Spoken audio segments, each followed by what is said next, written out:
Donald Trump, aujourd'hui, je ne parle pas en diplomate, je parle en homme libre, je parle en homme des peuples que votre empire a trop longtemps traités comme des territoires sans voix. Ce que vous appelez la capture de Maduro, nous l'appelons un enlèvement politique. Ce que vous appelez la loi, nous l'appelons le terrorisme d'État. Oui, terrorisme d'État. Parce que lorsqu'une puissance utilise la force, la peur et la coercition pour humilier un président élu, ce n'est plus de la justice, c'est de la domination. Monsieur Trump, écoutez bien, quand un président africain est renversé, vous appelez cela une transition. Quand un président latino-américain est capturé, vous appelez cela une opération. Mais quand vos intérêts sont menacés, vous appelez cela la démocratie. 2 poids, 2 mesures. Toujours, aujourd'hui, Maduro. Demain qui? Aujourd'hui, c'est le Venezuela. Hier, c'était l'Irak. Avant-hier, la Libye. Et demain, ce sera n'importe quel pays qui ose dire non. Vous voulez faire croire au monde qu'aucune nation n'est souveraine sans votre permission. Mais je vous le dis clairement, un président n'est pas une proie. Un État n'est pas une chasse gardée. Un peuple n'est pas un troupeau. Ce que vous avez fait au Venezuela n'est pas un message envoyé à Maduro. C'est un message de menace envoyé à tous les peuples libres. Monsieur Trump, vous avez franchi une ligne. Vous avez prouvé une chose au monde entier. La souveraineté, selon Washington, est conditionnelle. Conditionnelle à l'obéissance, conditionnelle au silence, conditionnelle à la soumission. Mais l'Afrique regarde, l'Amérique latine regarde, Haïti regarde, le monde regarde. Et cette fois, nous ne ferons pas semblant de ne rien voir. Dans la prochaine partie, je vais vous dire pourquoi ce geste vous affaiblit plus qu'il ne vous renforce et pourquoi l'ère de l'impunité impériale touche à sa fin. Monsieur Trump, vous croyez que la force, c'est d'arrêter un homme. Vous croyez que la puissance, c'est d'humilier un État devant les caméras. Vous vous trompez. La vraie force, c'est d'être respecté sans menace. Et aujourd'hui, les États-Unis ne font plus peur, ils inspirent la méfiance. Vous avez confondu autorité et intimidation. Arrêter un président étranger, ce n'est pas gouverner le monde, c'est lui dire « nous n'avons plus d'arguments, alors nous utilisons la force ». C'est l'aveu d'un empire qui n'arrive plus à convaincre. Regardez bien ce que vous avez déclenché. En capturant Maduro, vous n'avez pas isolé le Venezuela. Vous avez réveillé la mémoire collective, la mémoire de l'Amérique latine, la mémoire de l'Afrique, la mémoire d'Haïti, la mémoire de tous les peuples qui savent ce que signifie l'ingérence, le chantage, la punition. Monsieur Trump, l'histoire ne vous obéit pas. Vous pensez écrire l'histoire avec des sanctions, des drones et des menaces. Mais l'histoire, elle ne se soumet jamais longtemps. Chaque empire a cru être éternel. Chaque empire a cru être intouchable. Aucun ne l'a été.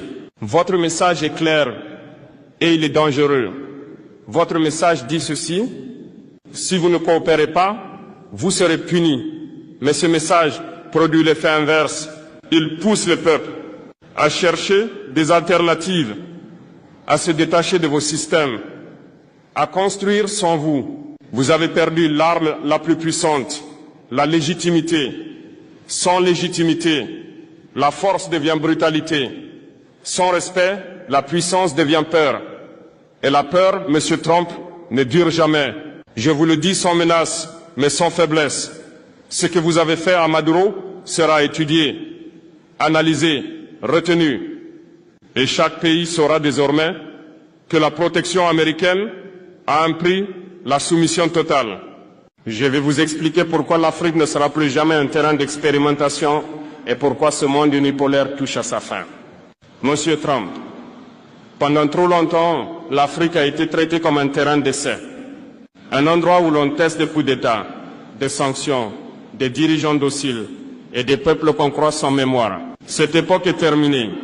Ce que vous avez fait au Venezuela, nous le reconnaissons parce que nous l'avons vécu, sous d'autres noms, avec d'autres prétextes, mais toujours avec la même logique. En Afrique, on a capturé des présidents autrement, par la dette, par la corruption imposée, par la peur fabriquée.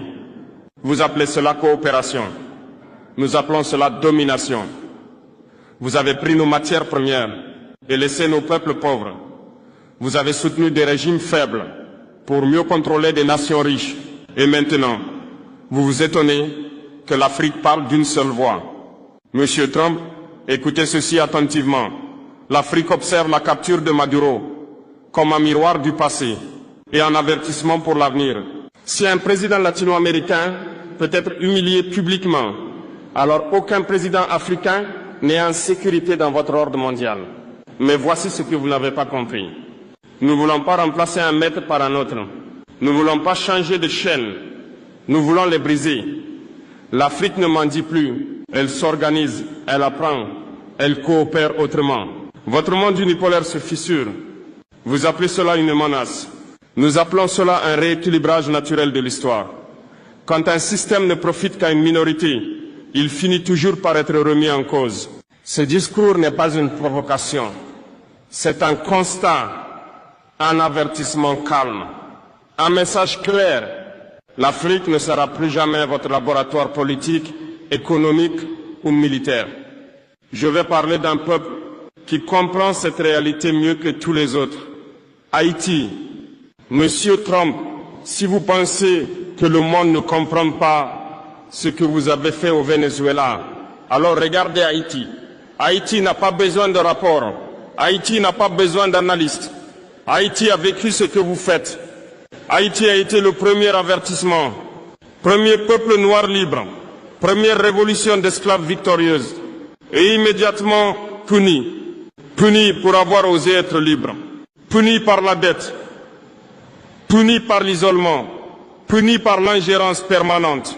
Monsieur Trump, Haïti reconnaît votre méthode. Quand vous parlez de stabilité, Haïti entend occupation. Quand vous parlez de sécurité, Haïti entend contrôle. Quand vous parlez de transition, Haïti entend confiscation de souveraineté. Ce que vous avez fait à Maduro, Haïti l'a vu venir. Parce que le scénario est le même de légitimer, asphyxier, isoler puis frapper. Toujours au nom du bien, toujours au nom de la démocratie, mais jamais avec le consentement des peuples. Haïti n'est pas faible. Haïti est entravé. Ce pays n'a jamais été autorisé à respirer librement, à choisir librement, à se reconstruire sans tutelle. Et pourtant, malgré tout, Haïti tient encore. Monsieur Trump, comprenez ceci. Quand vous humiliez Maduro, vous rouvrez une blessure haïtienne. Quand vous niez la souveraineté du Venezuela, vous confirmez à Haïti qu'elle n'a jamais été considérée comme égale. Mais l'histoire a une mémoire. Les peuples que vous croyez brisés sont souvent ceux qui finissent par inspirer les autres. Haïti n'est pas un échec. Haïti est un avertissement ignoré. Monsieur Trump, ce que Washington craint le plus n'est ni un pays, ni un président, ni une armée. Ce que vous craignez, c'est l'unité. Diviser pour régner, votre vieille méthode. Pendant des décennies, vous avez opposé l'Afrique à l'Afrique, l'Amérique latine à elle-même, les Caraïbes à l'isolement. Toujours la même stratégie. Diviser, affaiblir, contrôler. Mais quelque chose a changé. Aujourd'hui, les peuples se parlent. Ils comparent leurs histoires. Ils reconnaissent les mêmes blessures. Et ils comprennent qu'ils ont été traités selon un seul et même modèle. Maduro, Haïti, l'Afrique, le même combat. Ce n'est pas une question de dirigeants. Ce n'est pas une question d'idéologie. C'est une question de dignité collective. Quand vous capturez Maduro, vous ne défiez pas seulement le Venezuela. Vous provoquez l'Afrique, Haïti, l'Amérique latine et tous ceux qui refusent désormais la soumission déguisée. Je ne parle pas de guerre. Je parle d'alignement moral, d'intelligence collective, de refus coordonné, de l'humiliation. Et cela, aucune armée ne peut l'arrêter. Je dirais clairement ce que signifie résister sans se détruire. Et pourquoi la peur change enfin de camp? Monsieur Trump, l'époque des ordres est terminée. Le monde n'est plus unipolaire. Les peuples n'attendent plus la permission pour coopérer. Ils créent des ponts sans vous demander l'autorisation. Ils échangent sans vos sanctions. Ils construisent sans vos conditions. Monsieur Trump, vous avez appris au monde que résister signifiait se battre, se déchirer, se sacrifier. C'est faux. La résistance moderne n'est pas le chaos. Ce n'est pas la violence. Ce n'est pas la haine. La vraie résistance est intelligente. Résister, c'est refuser les règles injustes sans tomber dans les pièges. C'est produire ce que l'on consomme. C'est décider sans tutelle. C'est coopérer sans permission. Vous avez gouverné par la peur, sanctions, liste noire, menaces économiques, pression diplomatique. La peur a été votre arme principale. Mais voici ce que vous n'avez pas compris. La peur fonctionne jusqu'au jour où les peuples n'ont plus rien à perdre. Et ce jour est arrivé. Quand un pays comprend que l'obéissance ne le protège pas, il cesse d'obéir. Quand un peuple voit qu'un président peut être capturé malgré les concessions, il comprend que la soumission est inutile. Résister, c'est se renforcer. Ce n'est pas se fermer au monde. C'est choisir ses partenaires. Ce n'est pas s'isoler. C'est se libérer du chantage. La résistance moderne est économique, culturelle, mentale.